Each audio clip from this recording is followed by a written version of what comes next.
ladies and gentlemen. I'm deeply humbled to be here today to honor these 12 remarkable and inspirational women who have given so much for so many, regardless of the unimaginable threat to their own personal safety. Each one of these heroic women has an extraordinary story of courage which must inspire each of us to also achieve more than we had ever imagined possible. Their lives remind us of the boundless capacity of the human spirit when guided by moral clarity and desire to do good. These honorees on the stage with me have fought for their rights and for the rights of others. Each battled forces such as governments, the courts, gender bias, terrorism, war, and corruption, and were willing in each moment to face harsh penalties, including imprisonment and death. As they continue to preserve against unimaginable odds, these women are extraordinary examples of reaching within to find the courage that lies inside us all to change the world.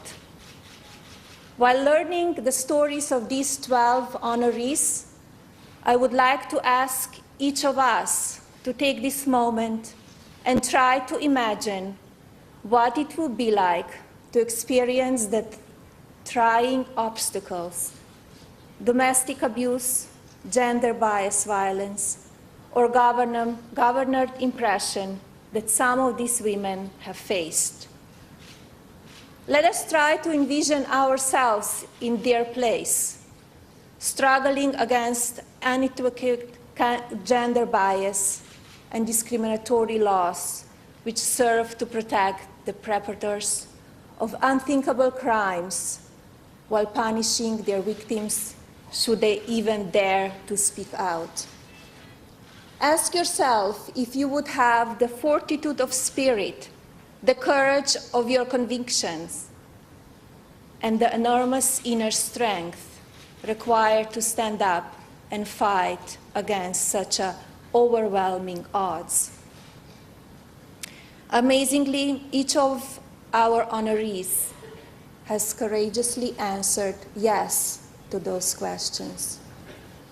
For it is their strength and the strength of others like them which will unite a global battle against inhumanity.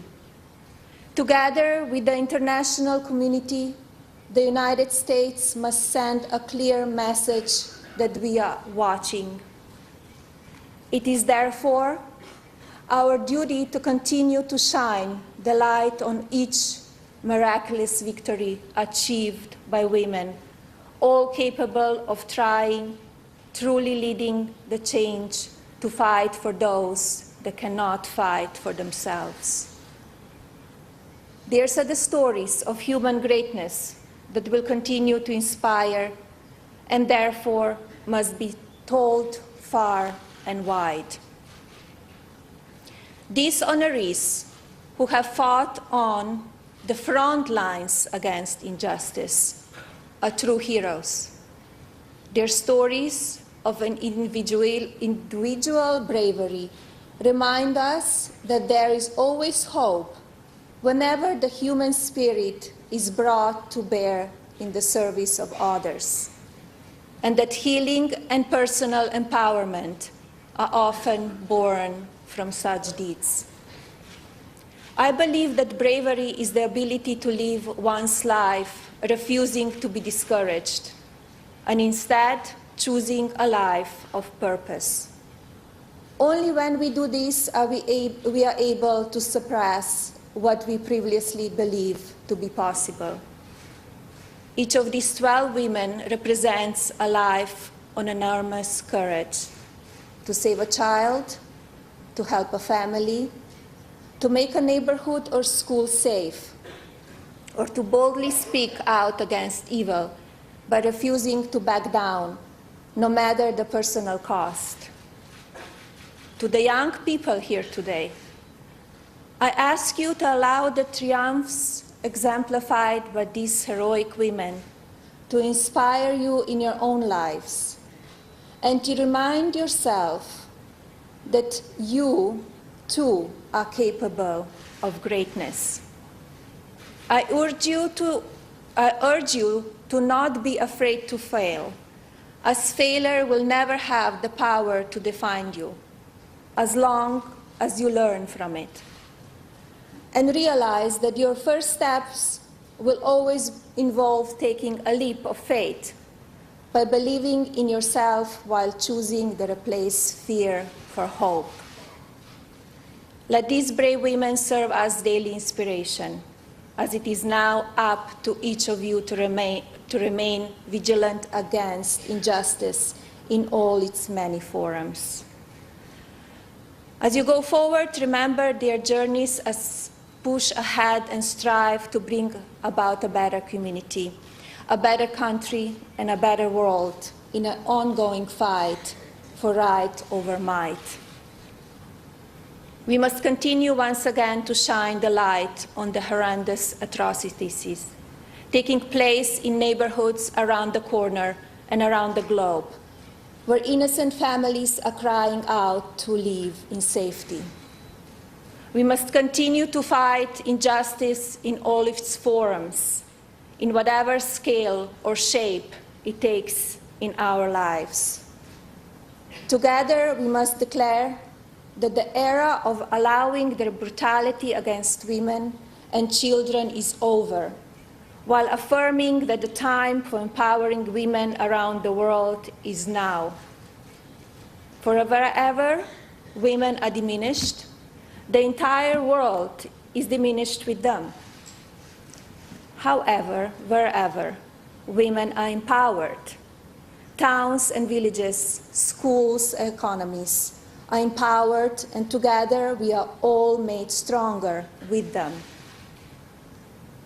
We must begin now to challenge old fears, fight long-held prejudices, and stand up against evil and injustice wherever it may be.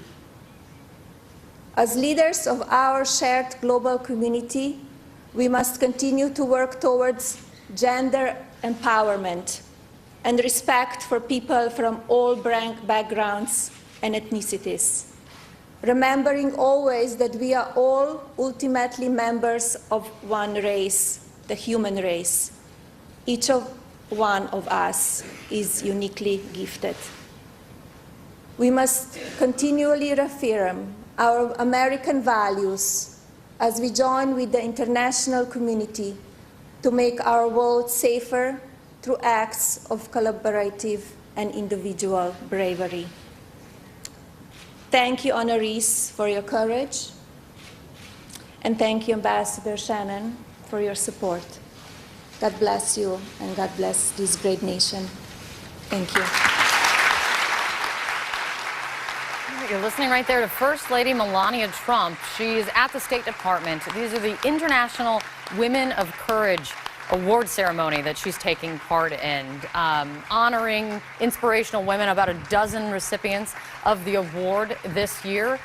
Women from around the world, places like Syria, Yemen, Iraq, who have fought against, as she laid out, gender-based violence, child marriage. They've taken extraordinary measures to benefit women firsts in many of their fields. And also, important, we haven't heard much publicly from the First Lady. Important to hear from her today. Let me bring in right now White House reporter Kate Bennett. She's joining me, and Kate Anderson-Brower, CNN contributor and the author of First Women, The Grace and Power of America's Modern First Ladies. It's a Kate panel today. Kate, it's great to see you guys. Thanks so much. Kate Bennett, let me first say, I think it's important, full stop, that we take a moment to pause and honor great women that the First Lady is honoring in this award ceremony today. But also important, as I noted, we haven't heard much from Melania Trump since the president took office. Why today? Why did she choose this ceremony, do you think? Well, first of all, I think that was a pretty significant speech from the First Lady. We really haven't heard her talk for that long or sort of lay out an agenda. And I think the things she has hinted at, like women's empowerment and gender equality, this event in particular dovetails nicely with the bits and pieces that we have heard of her platform.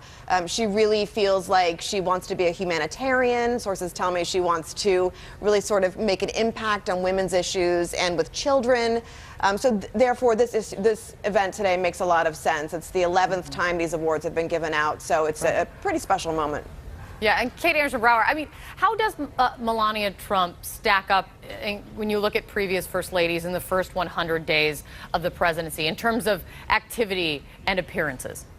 Well, another author said, you know, does she have a low profile? No, she doesn't have a low profile. She has pretty much no profile at this point. I think there's a big question mark about what she's going to take on. We just saw that she hired a communications director, which I think could make a really big difference for her. But by this point, during Michelle Obama's tenure, she had a staff around her. She was very involved.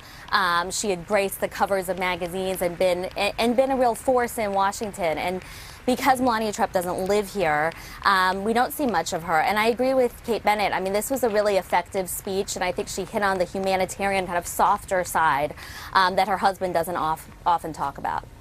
Important to hear from her today, and important to highlight these great women that the State Department and the First Lady are honoring today.